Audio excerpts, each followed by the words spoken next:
Okay, just watched some trailers online for some upcoming science fiction movies. A lot of exciting stuff coming out in the next few months, even.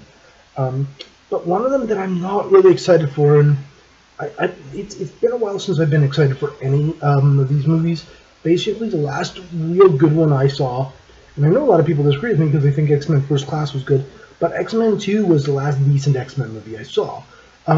It's still only the last good one because as much as I did enjoy X-Men 1 at a time, it does not hold up anymore. Not even freaking close. But they're making a freaking Dark Phoenix movie, and I don't like these guys. They need to stop. They need to be stopped. I know they're going to be stopped because Marvel's going to be finally taking back the property. From what I know, it can't happen soon enough. Please happen sooner. But this video, I just wanted to go over what I remember Dark Phoenix being and why, if you ask me, which no one has and no one ever will, unfortunately, Dark Phoenix in and of itself should be at least 3 movies by itself, just everything. And I'm going to go over the way I remember Phoenix. I don't even know if it's still canon what I remember, the way I read it in the comics, because I was old school comics, not old school, but I kind of began reading comics with it was a reprint, it wasn't the original, but was the new X-Men, the ones that went to that saved the original team: Cyclops, Phoenix, Beast, Iceman, and Angel. Hence why even though I'm not a big fan of the newer movies, the fact that they have Nightcrawler in them, it's a little bit of a guilty pleasure for me because he's my favorite hero of all time, by far. And yeah, but anyways, I'm gonna go and just try and do this as quickly as I can because it could get real long if I don't. About what the Phoenix was, how she became who she was, why she went dark, and just the amazingness of it, everything. So originally, from what I remember, like I don't remember specifics, so I'm going to generalize here. So please forgive me to the let's roundabout guess 3 people that will watch this. But the way I remember Phoenix itself is a cosmic force. It's a force of nature. It's the fire of life in the universe, basically. It's not a personality in Jean Grey. Okay, it's linked to her inexplicably because of something that happened, but it's never been a personality of Jean Grey, as far as I'm concerned. Now, how her and Jean Grey came to be linked is that the X-Men had a mission on a space station, and the space station was destroyed, and they were on their way back to Earth in a shuttle. But the shuttle, the heat shielding of the shuttle, was damaged. And there was a chamber in the center of the shuttle that was still capable of handling the heat of re-entry, but the thing is they could not control the shuttle from the heat shielded chamber. So what Jean Grey did was she locked the rest of all of the X-Men and the survivors from the space station into that chamber, and decided she was going to pilot the shuttle herself while using her telepathic powers to shield herself as the shuttle came in through the atmosphere, shield herself from re-entry. And if I'm remembering correctly, they had to knock Cyclops out because Cyclops was fairly well aware of the fact that she couldn't do it. It wouldn't be she couldn't manage it. It would be, she'd try, but she wouldn't succeed, and she'd more than likely be killed. And that's almost exactly what happened. She made it, from what I remember, she made it halfway or so, and she looked down, and her skin was starting to, like, she was turning to shake and bake, so to speak. She was burning alive, but she kept her shielding up as much as she could, and more importantly, she kept piloting the shuttle, and she managed this, and she was going to save everyone. But she was going to die. It was happening. She knew it was happening, She understood it, and she made her peace with it. And this is where the Phoenix comes into play.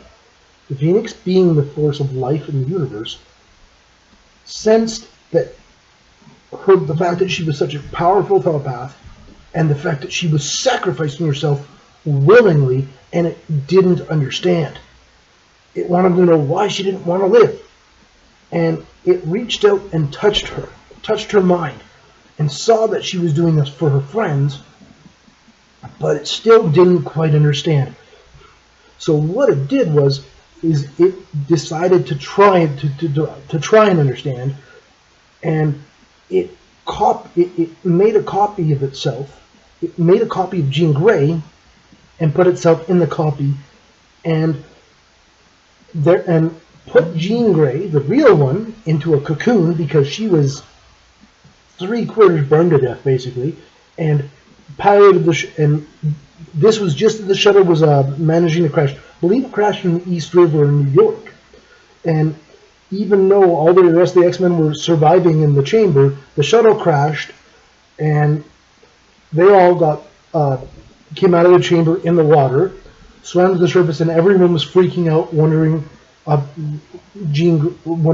where's Jean, especially Cyclops. Cyclops was panicking because him and Jean had been an item for quite a while by that point. I'm not sure if I don't think they were married yet, but the thing is in the remains of the shuttle that sank to the bottom of the river, Jean Grey, the real Jean Grey, the human Jean Grey, in a cocoon created by the Phoenix, settled in the wreckage of the shuttle at the bottom of the river, and the cocoon was made to slowly heal her, because it was going to take some time. But Phoenix Jean Grey, the copy, was fine until all of the memories that she copied from Jean Grey hit her in the mind. Basically, it was an overload for her. It was too much. She couldn't handle it, and she bursts out of the water, screaming, "I am Phoenix!" And everyone's like, "What the hell is that?" Because not only did she scream, "I am Phoenix," I'm believing she had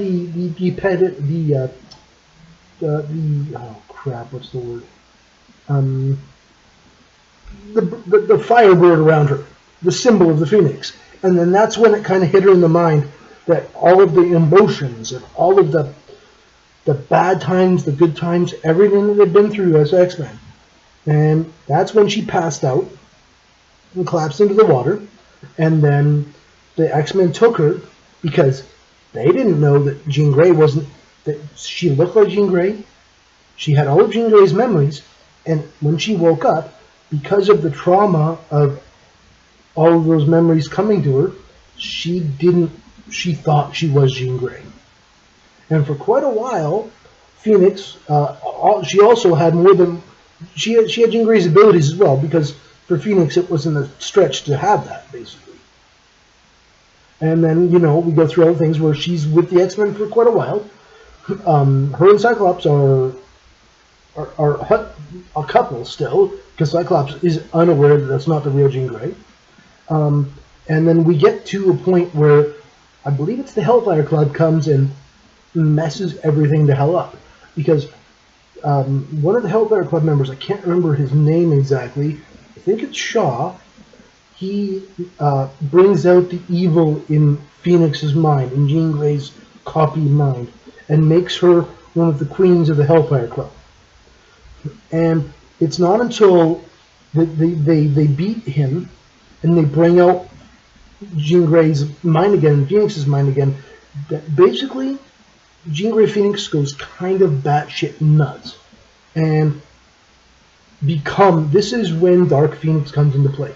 It's the dark part of the copied part of Jean Grey's mind that freaks out and becomes drunk on the negative emotions and just the pleasure of the darkness that she can get.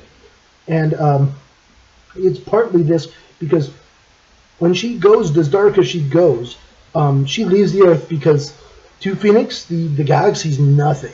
She flies into space, creates a star warp, and flies into a unit, into another galaxy, basically, that is I'm not sure ruled or just part of the of an empire of avian humanoid evolutions called the Shi'ar. And the Shi'ar are a very, very much advanced civilization, and she flies into this solar system that's patrolled by the Shi'ar, that has planets that are have people on them, that are habitated planets, and she doesn't care what she's there for, and she's there for the sun. She flies into the center of the sun of this solar system and proceeds to consume it, basically. It goes supernova, and everything in the solar system dies. Everything. There's a planet full of people. They all die. They were peaceful people. They're not Shi'ar, but another alien race. And they all died. And as a kid, I remember reading about this going, that's hardcore, because she killed a lot of people. Like a lot of people. And that's when the Shi'ar managed to get a Shi'ar cruiser in the solar system before it got destroyed, managed to take pictures of her and send out a distress signal before they were vaporized as well. And basically what this did was, this made the Shi'ar aware of Phoenix and aware of the fact that she was a very, very large threat, and that she needed to be dealt with.